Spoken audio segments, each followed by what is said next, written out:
और इस बड़ी खबर पर रहेगी हमारी नजर। यूपी में इलेक्शन कमीशन की प्रेस कॉन्फ्रेंस शुरू हो गई, सुनते हैं। सेक्रेटरी जनरल 84 एससी तथा 2 एससी असेंबली कंस्टिट्यूएंसी हैं, इनके लिए चुनाव होने हैं। भारत निर्वाचन आयोग स्वतंत्र, निष्पक्ष, प्रलोभन मुक्त और कोविड सेफ तरीके से विधानसभा का आगामी सामान्य निर्वाचन कराने के लिए प्रतिबद्ध है। आयोग का यह प्रयास है कि वरिष्ठ नागरिकों, दिव्यांगजनों, महिलाओं, नए मतदाताओं सहित सभी मतदाताओं की अधिकतम भागीदारी सुनिश्चित हो। राज्य में पहुंचने के बाद सर्वप्रथम हम सभी लोगों ने पॉलिटिकल पार्टी के साथ मीटिंग की और इसके अंतर्गत all India Trinamool Congress, Bahujan Samaj party, Bharatiya Janata party, CPI, CPIM, Indian national Congress, nationalist Congress party, राष्ट्रीय लोकदल और समाजवादी पार्टी के प्रतिनिधियों ने आकर आयोग से मुलाकात की और अपने विचारों, समस्याओं और सुझावों से अवगत कराया। आयोग ने उनके द्वारा बताए गए बिंदुओं का संज्ञान लिया और इसके बारे में मैं आपको विस्तार से भी बताना चाहूँगा बाद में।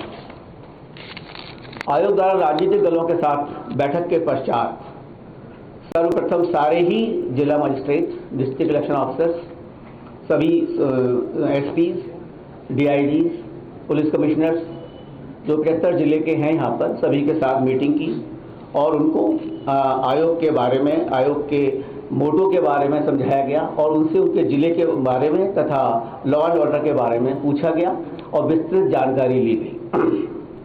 उनको इस बात से पूरी तरह अवगत कराया गया है कि मतदाता जागरूकता, महिलाओं, दिव्यांग, वरिष्ठ मतदाताओं के लिए मतदान केंद्रों की व्यवस्था, सुरक्षा व्यवस्था, कोविड सेफ्टी व्यवस्था तथा जितनी भी अन्य महत्वपूर्ण चीज़ें हैं उनको इसके बारे में पूर्ण से अवगत कराया गया और उनको इसके बारे में उनसे संज्ञान भी लिया गया। इसके उपरांत आयोग ने विभिन्न एनफोर्समेंट एजेंसी के साथ मीटिंग की, जिसमें कि आयकर विभाग है, GST, enforcement directorate, excise department, NCB, banks, nodal officers, इन सभी के साथ विस्तृत चर्चा की, क्योंकि हमारा ये उद्देश्य है कि ये पूरा इलेक्शन इंड्यूसमेंट फ्री और प्रलोभन फ्री हो।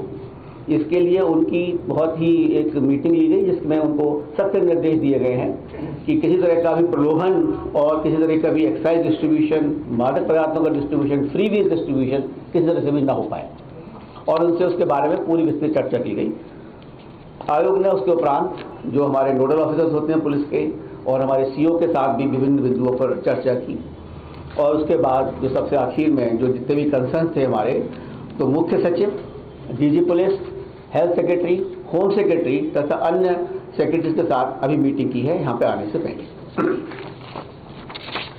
जो राजनीतिक दलों ने जो विभिन्न बिंदु उठाए गए थे उसके बारे में बताना चाहूँगा कि सभी राजनीतिक दलों के प्रतिनिधियों ने ये हम लोगों को बताया कि कोविड प्रोटोकॉल का पालन करते हुए समय पर चुनाव होने चाहिए।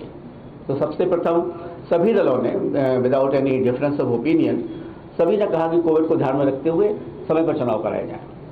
कुछ दलों के प्रतिनिधियों ने दिन के समय बिना कोविड नियमों का पालन किए हुए चुनावी रैलियों के प्रति अपनी चिंता जाहिर की। साथ ही रैलियों की संख्याओं को नियंत्रित करने की भी मांग की। उन्होंने ये भी सुझाव दिया कि घनी आबादी वाले पोलिंग स्टेशंस को खुले स्थानों में किया जाए ताकि कोविड प्रोटोकॉल का पालन करते हुए मतदान संपन्न हो सके। कुछ दलों के प्रतिनिधि ने मांग की कि 80+ सीनियर सिटीजन्स और दिव्यांग वोटर्स जिन्हें घर बैठे पोस्टल बैलेट की सुविधा दी गई है उनकी सूची भी उनको दी जाए। राजनीतिक दलों के प्रतिनिधियों में से एक ने महिला मतदाताओं की सुरक्षा को ध्यान में रखते हुए पुख्ता इंतजाम करने का अनुरोध किया और पोलिंग बूथ पर पर्याप्त महिला कर्मी, पुलिसकर्मियों की व्यवस्था की भी मांग की ताकि आवश्यकता होने पर महिला मतदाताओं की पहचान, सत्यापन और सुरक्षा व्यवस्थित रूप से हो सके।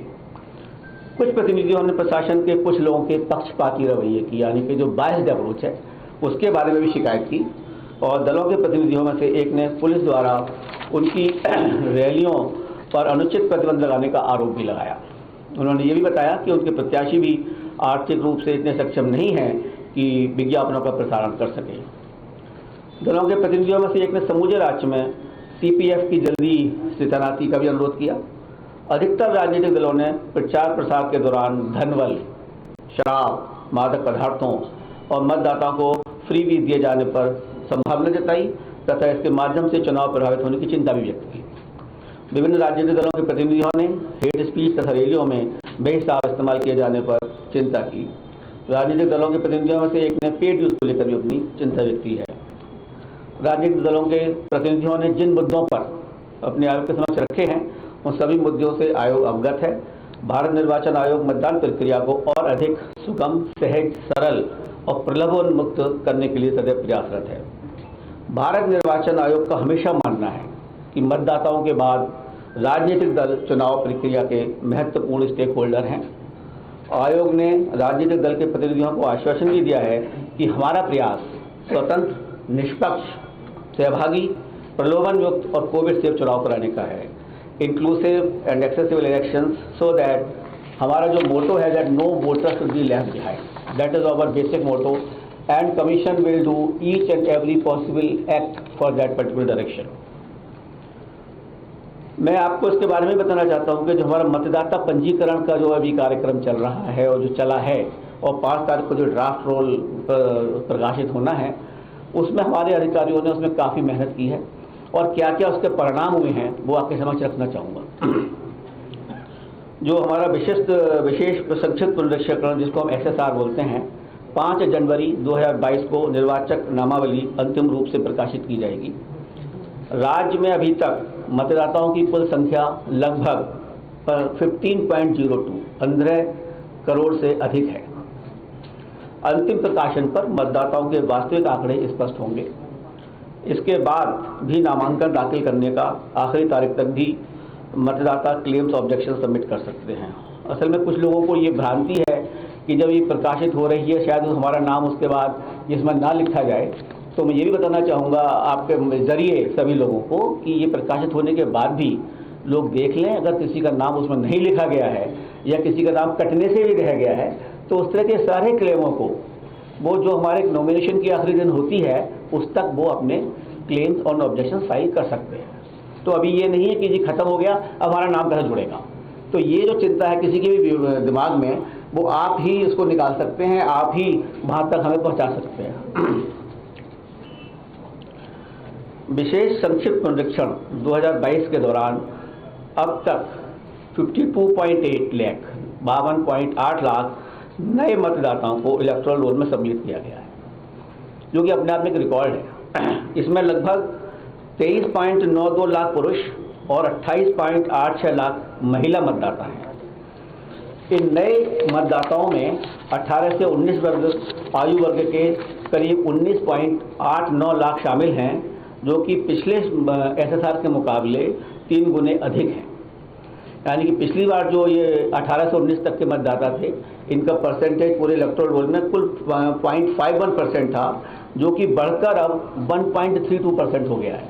हमारा ये उद्देश्य है कि जितने लोग भी 18 साल 1 जनवरी 2022 को हो रहे हैं वो सभी इलेक्टोरल रोल में शामिल हों, और इसके लिए हमारे अधिकारियों ने बहुत ही डिफरेंट तरह से प्रयास किया। कॉलेजेस में जो इलेक्टोरल लिटरेसी क्लब बनाए, लोग वहाँ पहुँचे जाके और उनसे अनुरोध किया, उनके फॉर्म भरवाए गए 6, जिसकी वजह से ये 3 गुना अधिक जो एनरोलमेंट हुआ है।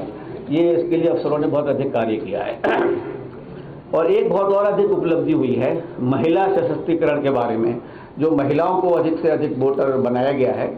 पिछली बार जो इलेक्शन हुआ था 2017 में, उसमें हमारा जो जेंडर रेशो था वो कुल 839 था, यानी कि 839 महिलाएं 1000 पुरुष। अब हमारे सामने बहुत बड़ी चुनौती थी कि भाई इसको महिलाओं को भी अधिक से अधिक लोगों को उसमें भर्ती किया जाए, इसमें इनकी एनरोलमेंट किया जाए। तो हमारे अधिकारियों ने आंगनवाड़ी वर्कर्स, आशा वर्कर्स, ब्लॉक लेवल ऑफिसर जो फीमेल हैं उनको घर घर भेजा, उन लोगों से बात की और उन लोगों को समझाया कि आपका मताधिकार में होना बहुत आवश्यक है और आपको अपना मत का प्रयोग भी करना है और आप अपनी मतदाता सूची में शामिल हों। उसकी वजह से जो ये बढ़ा है 839 जो 2017 में था, उससे बढ़कर ये 868 पहुँच गया है, जो कि 29 पॉइंट प्रति 1000 के हिसाब से जो बड़ा है, ये एक अपने आप में एक काफ़ी बड़ा वर्क है। और आप देखते होंगे कि जो पूरे शामिल हुए हैं उसमें 23.92 लाख पुरुष और 28.86 लाख महिला मतदाता है। तो जो महिला मतदाताएं बढ़ी हैं वो रफली 5 लाख ज़्यादा हैं पुरुषों के मुकाबले। तो ये जो इस दिशा में काम किया गया है, इसका रिजल्ट भी बहुत अच्छा आएगा, जो कि वोटर टर्नआउट जो मैं आपसे बाद में डिस्कस करूंगा उस पर भी इसका प्रभाव पड़ेगा और पूरा महिलाओं का इसमें पूरा योगदान रहेगा। ये हमारा एक अथक प्रयास है। और इसके बाद सभी डीओ को इंस्ट्रक्शन भी दे दिए गए हैं कि मतदाता सूची से जुड़ी शिकायतों का अगर किसी को 5 तारीख के बाद जो भी हमारा प्रकाशित होगा उसमें किसी की शिकायत रह गई है, उसके बाद भी उसकी शिकायत को अटेंड करें और उसका तुरंत निस्तारण करें। सारे लोगों से हम लोगों ने, जितने भी डिस्ट्रिक्ट मजिस्ट्रेट और डीओ थे, सबसे पूछा है कि उन्होंने सभी पॉलिटिकल पार्टीज के साथ मीटिंग की है, उन्होंने अवगत कराया है, हमको विश्वास दिया है कि सारी पॉलिटिकल पार्टी से मीटिंग हुई है, उनके मिनट्स बने हैं और किसी भी पॉलिटिकल पार्टी का कोई भी ऐसी शिकायत नहीं है जिसका कि निस्तारण अभी तक नहीं किया गया है। उसके बावजूद भी आदेश दिए गए हैं उनको कि अगर किसी की भी शिकायत आती है उसका तुरंत निस्तारण करें और उनके साथ मीटिंग करें। मुख्य निर्वाचन अधिकारी ने हम लोगों को ये भी अवगत कराया, क्योंकि हमारा जो प्रयास है दिव्यांगजनों के लिए, सीनियर सिटीजन्स के लिए एक समाज कार्यकृत है और आयोग उसमें चाहेगा कि उनकी भागीदारी पूरी तरीके से हो। तो अभी तक जो पोजीशन है उसके हिसाब से इस राज्य में 10,64,266 दिव्यांग मतदाता हैं और 80 वर्ष से अधिक आयु के जो मतदाता हैं वो 24,03,296 मतदाता हैं और 2,97,442 सर्विस मतदाताओं को भी आइडेंटिफाई किया गया है। सभी मतदान पूरी तरीके से एक्सेसिबल होंगे, जहां पर हमारे दिव्यांगजनों को कोई परेशानी न हो, जहां हर तरह से सुविधा दी जाएगी जिससे कि वे सहजता से मतदान कर सकें। ये हमारा दायित्व है कि जो हमारे बुजुर्ग हैं और जो हमारे दिव्यांगजन हैं उनको हम मतदान के लिए प्रेरित करें और उनको अधिक से अधिक मतदान कराएं। हमारे इस प्रयास से अभी जो एक राज्य में इलेक्शन हुआ था, मैं आपको बताना चाहूँगा कि उसमें 90% जो दिव्यांगजन थे उन लोगों ने वोट दिया था।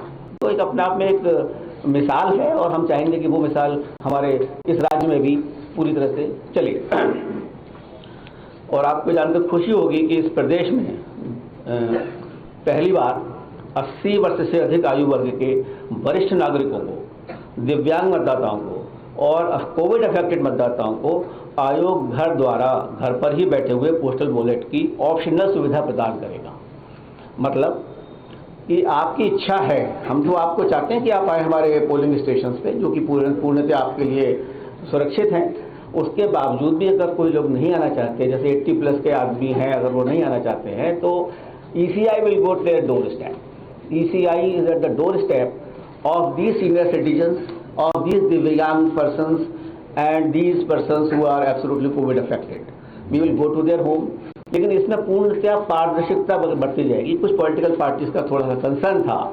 मैं बताना चाहूँगा कि जो लोग भी इस तरह से अपने फॉर्म भरेंगे और जो इसमें आना चाहेंगे कि हम घर से ही वोट देना चाहते हैं, उनका नाम पॉलिटिकल पार्टीज को दिया जाएगा। जो हमारी टीम जाएगी उसकी वीडियोग्राफी होगी, टाइम बताया जाएगा। और ये भी मेंटेन किया जाएगा सीक्रेसी डिस्टर्ब ना हो, because ultimately it has to be secret ballot. So secrecy maintain रहे, लेकिन साथ में पारदर्शिता हो और निष्पक्षता हो। ये एक बहुत बड़ी चीज़ है और चुनौती है जिसको कि हम लोग पूरा करेंगे और सभी लोगों को उसमें हम लोगों का सहयोग देना चाहिए कि अगर हम उनके घर पर जा रहे हैं, पहली बार इस तरह की सुविधा दी जा रही है। हालांकि बहुत से लोगों ने इसको नहीं लिया और उन्होंने कहा चूँकि ये तो एक पर्व है और हम लोग जाना चाहेंगे बूथ पर। तो जो हम लोगों ने बिहार में इस तरह से सबसे पहले शुरू किया था, तो वहाँ पे कुल 3% लोगों ने कहा कि हम आपको घर बैठे बैठे हम इलेक्शन करेंगे, बाकी लोग तो सब बूथ पर ही आए थे। तो इस तरह से यहाँ पर भी हम जो चाहेंगे जो लोग फॉर्म भरेंगे उसकी विधिवत सूचना दी जाएगी पॉलिटिकल पार्टीज को और उनको पूरी तरीके से, जो मेरा एक सुझाव हमेशा कि ECI is at your doorstep. तो ये इसके द्वारा हम चाहेंगे कि मतदान इसी तरीके से हो और उन लोगों को हम मतदान में भागीदारी बना सकें। अब मैं आपको मतदान केंद्र और मतदाताओं की सुविधा के बारे में बताना चाहूँगा। कोविड को ध्यान में रखते हुए पहले जो हमारे बूथ थे वो 1500 लोगों के ऊपर एक बूथ बनाया जाता था। हमने इसको घटाकर 1250 कर दिया है और इसलिए ऑन एन एवरेज 860 लोग एक बूथ के ऊपर बनाए गए हैं। इससे हमारी जो पोलिंग बूथ की संख्या है वो 11,000 बढ़ चुकी है ऑलरेडी। तो इसके कंसिक्वेंस में जितना स्टाफ वगैरह लगाना होता है वो भी बढ़ गया है, जिनके लिए ज़्यादा लोग लगाए जाएंगे। तो हमारे बूथ जो हो गए हैं वो 1,74,351 मतदान स्थल हैं और इस तरह के बूथ हमारे जो बढ़ाए गए हैं वो 11,000 हैं। सभी डीओस को हम लोगों ने निर्देश दिए हैं कि जहां पर भी पोलिंग स्टेशन किसी भी लोकेशन से अगर 5 पोलिंग बूथ हैं तो वो खुद जाकर उसकी समीक्षा करें, खुद जाकर देखें कि वहां पर पूरी तरीके से सब भीड़ को मैनेज करने की व्यवस्था है या नहीं है, एग्जिट और एंट्री पॉइंट प्रॉपर है या नहीं है, बैठने की व्यवस्था प्रॉपर है या नहीं है। तो इस तरह से वो स्वयं खुद जाकर देखें। कहीं कहीं जहाँ पर हैं 10-10 पोलिंग स्टेशन भी हैं एक पर्टिकुलर लोकेशंस के, जहाँ बहुत बड़े बड़े ग्राउंड्स हैं, बहुत बड़े बड़े कॉलेजेस हैं, but we have seen these officers will go themselves, verify that proper arrangements are made. और ये हमारा चुनाव आयोग बिल्कुल इसके लिए प्रयासरत है कि सभी पोलिंग बूथ्स पर assured minimum facilities will be provided, meaning thereby that दैट सभी पोलिंग बूथ्स पर पानी की व्यवस्था, शौचालय की व्यवस्था, बैठने की व्यवस्था, बिजली आपके लिए और दिव्यांगजनों के लिए एक जेंटल रैंप की व्यवस्था, हर जगह जो हमारे पोलिंग बूथ होंगे रैंप की व्यवस्था की जाएगी, जिससे कि व्हील चेयर की व्यवस्था की जाएगी और वॉलंटियर्स की व्यवस्था की जाएगी और उनको पिक एंड ड्रॉप की फैसिलिटी भी फ्री में दी जाएगी। जो भी आना चाहते हैं वो अपनी PWD ऐप है उस पर भरें या वैसे ही हमें सूचित करें और हमारा कमीशन उसके लिए खुद सारी व्यवस्थाओं की अरेंजमेंट करेगा और दिव्यांगजन जिससे कि अपना वोट सुचारू रूप से कर सके। राज्य में 4030 मॉडल मतदान केंद्र बनाए जाएंगे, मतलब प्रत्येक असेंबली कंस्टिट्यूएंसी में लगभग 10 आइडियल पोलिंग बूथ होंगे, जिसमें कि बहुत अच्छी तरीके से जो भी स्पेस और जो भी होगा उसको दिखाया भी जाएगा, उसको करा जाएगा, so that everybody should see that what is the model this thing. और वुमेन पार्टिसिपेशन के लिए हम चाहते हैं कि महिला सशक्तिकरण पर, जैसे पहले बताया मैंने आपको, एक प्रॉपर अफेक्ट आना चाहिए, उनको इस भागीदारी में एक फीलिंग आनी चाहिए कि स्ट्रेंथ इज सेम। इस प्रदेश में कम से कम 800 और वुमेन मैनेज पोलिंग स्टेशन बनाए जाएंगे। 403 हमारी कंस्टिट्यूएंसीज हैं, लेकिन हम चाहते हैं कि कम से कम 800 ऐसे पोलिंग स्टेशन होंगे जिसमें पूरे कर्मचारी महिलाएं होंगी और सुरक्षा कर्मचारी भी महिलाएं होंगी। आपने शायद नीचे आने से पहले कुछ स्वीप की जो एक्टिविटीज नीचे हो रही थी वो शायद नीचे देखी होंगी आप लोगों ने कि किस तरह से हम लोगों ने प्रयास किया है लोगों को बताने का कि महिला बूथ किस तरह से बनते हैं और दिव्यांगों को हम किस तरह से इसको मैनेज करेंगे। उस तरह की चीज़ें शायद आप लोगों ने देखी होंगी और उसको जिन्होंने नहीं देखी हो वो देखें कि हमने नीचे एग्जीबिशन जो लगाई हुई है थोड़ी सी, उसको आप देखें, जिससे कि इसका प्रचार प्रसार आपके माध्यम से मैक्सिमम हो पाएगा। हम सब तक नहीं पहुंच सकते, लेकिन आपके द्वारा हम 15 करोड़ मतदाताओं तक जरूर पहुंच सकते हैं, ये मेरा पूर्ण विश्वास। कुछ लोगों ने ये शंका व्यक्त की थी जब हम लोगों ने पूछा कि भाई ये पोलिंग परसेंटेज वगैरह क्यों कम है, तो कुछ ने कहा कि शायद कुछ मतदाताओं ने कि हम पे एपिक कार्ड कोई खो गया है शायद इसलिए हम वोट डालने नहीं गए। मैं बताना चाहूँगा कि एपिक कार्ड के अलावा 11 ऐसे दस्तावेज और हैं जिनके प्रूफ के द्वारा उनकी पहचान की जाएगी और अगर उनके पास मतदाता एपिक कार्ड नहीं भी है तो उनके जरिए वो जा सकते हैं वहाँ पे और उनको वोट डालने का अधिकार पूर्ण दे दिया जाएगा। जैसे पैन कार्ड है, पोस्ट ऑफिस द्वारा जारी पासबुक है, मनरेगा कार्ड है और आपका आधार कार्ड है। इस तरह के कई 11 हमारे दस्तावेज हैं जिनके थ्रू वो जा सकता है और कोई ये मतलब फील ही ना करे कि मेरा नाम अगर सूची में है और मुझ पर एपिक कार्ड नहीं है तो मतदाता मैं कार्ड अपना उपयोग नहीं कर पाऊंगा, क्योंकि सबसे इम्पोर्टेंट चीज़ है अब वोट डालना। उसके लिए हमारा आयोग जो भी संभव प्रयास होगा उसमें कहीं पीछे नहीं हटेगा और अगर आपको भी कोई सजेशन देने होंगे तो आप हमें भेजें और हम चाहेंगे कि हमारे इस प्रदेश का टर्नआउट भी बढ़े, वो भी बहुत आवश्यक है, जिसके बारे में आपको बताना चाहूँगा। जैसे कि 2019 के चुनावों से भी हो रहा है, इस बार भी उत्तर प्रदेश में सभी बूथों पर EVM एंड VVPAT सभी बूथों पर लगाई जाएगी और ऑनरेबल सुप्रीम कोर्ट के आदेशानुसार हर असेंबली कंस्टिट्यूएंसी में कम से कम 5 पोलिंग स्टेशन की VVPAT स्लिप्स को EVM काउंट से मैच किया जाएगा।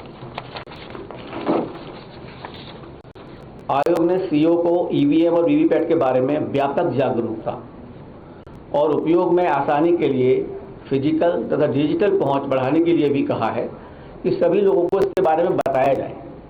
अगर किसी की भ्रांति है उसको दिखाया जाए कि ये EVM है, ये VVPAT है और इसको आप खुद देख सकते हैं कि जो आपने बटन दबाया हुआ है वो आपको दिख रहा है। और आई थिंक देखने से बड़ा प्रमाण कुछ नहीं होता, seeing is believing. If you can see it, you can believe it. Even that if you do not believe it, you cannot believe your eyes. तो इस तरह का जो प्रचार है उसको हम वीडियो के जरिए, फिजिकल पहुंच के जरिए और सभी जो वैन भी हैं उसके थ्रू हम लोगों तक पहुंचाने की कोशिश करेंगे कि सबको इसके बारे में पूरी जागरूकता हो। एक और इम्पोर्टेंट स्टेप है पारदर्शिता के माध्यम में रखते हुए, जितनी नेट कनेक्टिविटी पूरे प्रदेश में पूरी तरह से नहीं है, उसके बावजूद 1,74,351 मतदान स्थलों में से एटलीस्ट 1 लाख मतदान स्थलों पर वेबकास्टिंग की जाएगी, लाइव वेबकास्टिंग पोलिंग बूथ के अंदर, कि सो डैट हम सबको दिखा सकें कि पारदर्शिता पूरी तरीके से है बूथ के अंदर। हम लोग खुद मॉनिटर करेंगे, डीओ मॉनिटर करेंगे, पूरा सिस्टम होगा मॉनिटर करने का, जिससे कि किसी बूथ की पारदर्शिता सभी के सामने उपलब्ध हो और किसी तरह की भी गड़बड़ी किसी भी बूथ में ना होने पाए। अब मैं आपको बताना चाहूँगा वोटर टर्नआउट के बारे में। देखिए, ये उत्तर प्रदेश एक बहुत बड़ा प्रदेश है। ये प्रदेश नहीं, अपने आप में एक बड़ा देश के बराबर एक वो है, जहाँ पे 403 असेंबली कंस्टिट्यूएंसीज हैं। उसके बावजूद यहाँ की जनसंख्या भी बहुत जागरूक है, पॉलिटिकली भी जागरूक है। उसके बावजूद 2017 में जो मतदान का प्रतिशत था वो कुल 61% था, और 61% से लोकसभा का जब इलेक्शन हुआ तो और घटकर 59% रह गया। ये हमारे लिए एक थोड़ा चिंता का विषय है कि इतने बड़े प्रदेश में जहाँ पे पॉलिटिकल जागरूकता पूर्णतया है, वहाँ पर पोलिंग परसेंटेज इतना कम क्यों है। तो हमने इस चीज़ के लिए सभी जिला निर्वाचन अधिकारियों को भी आदेश दिए और उससे समीक्षा भी की है हम विभिन्न टाइम पर कि ये क्यों कम है और उसके लिए हम लोगों को क्या करना चाहिए। तो सभी डिस्ट्रिक्ट मजिस्ट्रेट्स ने, जितने भी डीओज हैं हमारे, उन्होंने खुद देखा कि कहाँ कहाँ हमारी जो असेंबलीज हैं, जहाँ जहाँ हमारे बूथ हैं, जहाँ पर कम परसेंटेज है स्टेट एवरेज से भी, उनको चिन्हित किया है और वहाँ पर जागरूकता के लिए विभिन्न प्रयास किए गए हैं, जिसमें कि आंगनबाड़ी और आशा वर्कर्स के थ्रू पहुँचा गया है। कुछ महिलाएं आइकन्स हम लोगों ने बनाई है, वहाँ पहुँचा गया है और आइडेंटिफाई किया गया है कि क्यों मतदान है। उनको जागरूकता करने के लिए स्वीप की एक्टिविटीज़ बढ़ाई गई हैं, जिससे कि उनको वोटिंग के लिए प्रेरित किया जा सके और वो वोट डालने आए। और जैसा मैंने बताया कि ऑलरेडी हमने महिलाओं को और युवाओं को इस बार काफ़ी हद तक इसमें इन्वॉल्व किया है, तो इसलिए हमें उम्मीद है कि उनके भागीदारी के द्वारा जितने अवेयरनेस प्रोग्राम चलाए जाएंगे वो उसमें भागीदारी करेंगे और जो ये परसेंटेज वोटिंग परसेंटेज का है ये बढ़ना चाहिए। और मैं चाहूँगा कि आप लोग भी इस दिशा में प्रयास करें कि मतदाता का जो मताधिकार मिला है उसको हम खाली 61% लोग यूज़ कर रहे हैं। ये एक ऐसा देश था जहाँ पर आज़ादी के फौरन बाद सभी 18 वर्ष से लोगों को ऊपर कोई मतदान प्राप्त हो गया था, सारे एडल्ट लोगों को। तो इसकी हम लोगों को महत्ता समझनी चाहिए और इसमें हमें भागीदारी लेनी चाहिए, तभी हम इस चीज़ के हकदार होंगे कि सरकार ने ये काम अच्छा किया या नहीं किया। वरना अगर 60% मतदान रहेगा तो ये काफ़ी कम है, जो कि इस स्टेट को बढ़ाना पड़ेगा। और हमारे सारे प्रयास होंगे इसमें, बूथ की अवेयरनेस, पोलिंग की अवेयरनेस, लोगों की अवेयरनेस, पूरी स्वीप एक्टिविटीज़ जो हमारी होंगी वो इसके ऊपर चलेंगी। अब मैं आपको बताना चाहूँगा कोविड प्रोटोकॉल के बारे में, क्योंकि ये एक अचानक एक नया आयाम जुड़ गया है, जो कि अभी तक लग रहा था कि कोई कोविड की प्रॉब्लम नहीं है। और अभी मैं यहाँ पर आने से पहले कमीशन ने हेल्थ सेक्रेटरी से भी बात की और मुख्य सचिव से भी बात की इसके बारे में। तो जो आज बताया गया हम लोगों को कि यहाँ पर 86% लोगों को यूपी में पहली डोज लग चुकी है वैक्सीनेशन की और 49% लोगों को सेकंड डोज भी लग चुकी है, यानी कि रफली 50% लोग यहाँ पर फुल्ली वैक्सीनेटेड हैं। और ये भी हमें आश्वासन दिया गया है कि 15-20 दिन के अंतर्गत सभी एलिजिबल लोगों को और जो यहाँ पर अवेलेबल हैं उनको पहली डोज सबको लग जाएगी। हम लोगों ने आदेश दिए हैं कि इसको फौरन ही कार्यवाही की जाए और वैक्सीनेशन को बढ़ाया जाए, जिससे कि जल्दी से जल्द एटलीस्ट 100% लोग should be absolutely with A first dose. तो देखिए, मुख्य चुनाव आयुक्त को आप सुन रहे थे। बड़ा ऐलान जो चुनाव आयोग की तरफ से किया गया है वो है बुजुर्गों और दिव्यांगों के लिए। इस बार पहली बार ये व्यवस्था होने जा रही है कि बुजुर्गों और दिव्यांगों को घर से वोट देने की सुविधा मिलेगी, सहूलियत मिलेगी। यूपी में 15 करोड़ से ज्यादा वोटर्स इस बार अपने वोटिंग राइट का इस्तेमाल करेंगे। 52 लाख नए मतदाता जोड़े गए हैं, यह कहा गया है इलेक्शन कमीशन की तरफ से। कोरोना धर्म नहीं देखता, जात नहीं देखता, अमीर गरीब ऊंच नीच नहीं देखता। कोरोना सिर्फ मौका देखता है, लेकिन आप उसे मौका मत दीजिए। बस इतना कीजिए, जब कभी दफ्तर से बाजार से घर लौटिए तो इतना ख्याल जरूर रखिए कहीं आपके साथ कोरोना आपके घर तो नहीं जा रहा। भूलिए मत, कोरोना अभी जिंदा है।